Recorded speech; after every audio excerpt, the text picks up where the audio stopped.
Bonjour, bienvenue dans cette nouvelle Minute Santé. Aujourd'hui, nous allons parler des hépatites virales.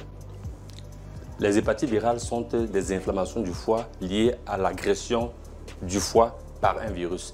Nous avons plusieurs familles de virus. Le virus A, virus B, virus C, virus D, virus E.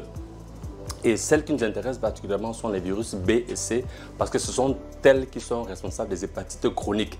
Et notre problème dans cette série, c'est effectivement de repérer les facteurs d'atteinte chronique du foie parce que ce sont ces facteurs qui vont être à l'origine du remodelage, comme on l'a dit, de la transformation du tissu hépatique.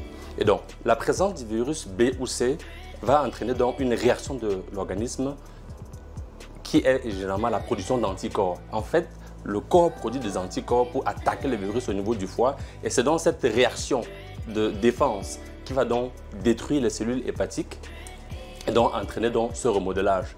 Et vous devez savoir qu'après la primo-infection, on a une certaine proportion de personnes qui guérissent spontanément, mais on a aussi une grande majorité de personnes qui vont développer ce qu'on appelle une hépatite virale chronique. Et c'est donc ceux-là qui ont besoin non seulement d'un suivi pour éviter que la maladie se complique, mais surtout d'une bonne hygiène de vie parce que le virus de l'hépatite, c'est une chose qu'il faut craindre certainement, mais vous devez savoir qu'il est beaucoup moins grave que ce que nous pensons parce que l'hygiène de vie qui accompagne la présence du virus dans l'organisme va être l'élément qui détermine la complication plus ou moins tardive de l'hépatite. Nous avons des patients qui obéissent à l'histoire naturelle de l'hépatite, qui voudraient qu'à bout de 15 ans, 20 ans, on fasse des complications. On a aussi des patients que nous suivons qui, au bout de 40 ans, même sans traitement, sans guérison particulière, ont une santé extraordinaire. Parce que ces personnes ont pris la responsabilité d'accompagner leurs conditions avec l'hygiène de vie qui s'impose.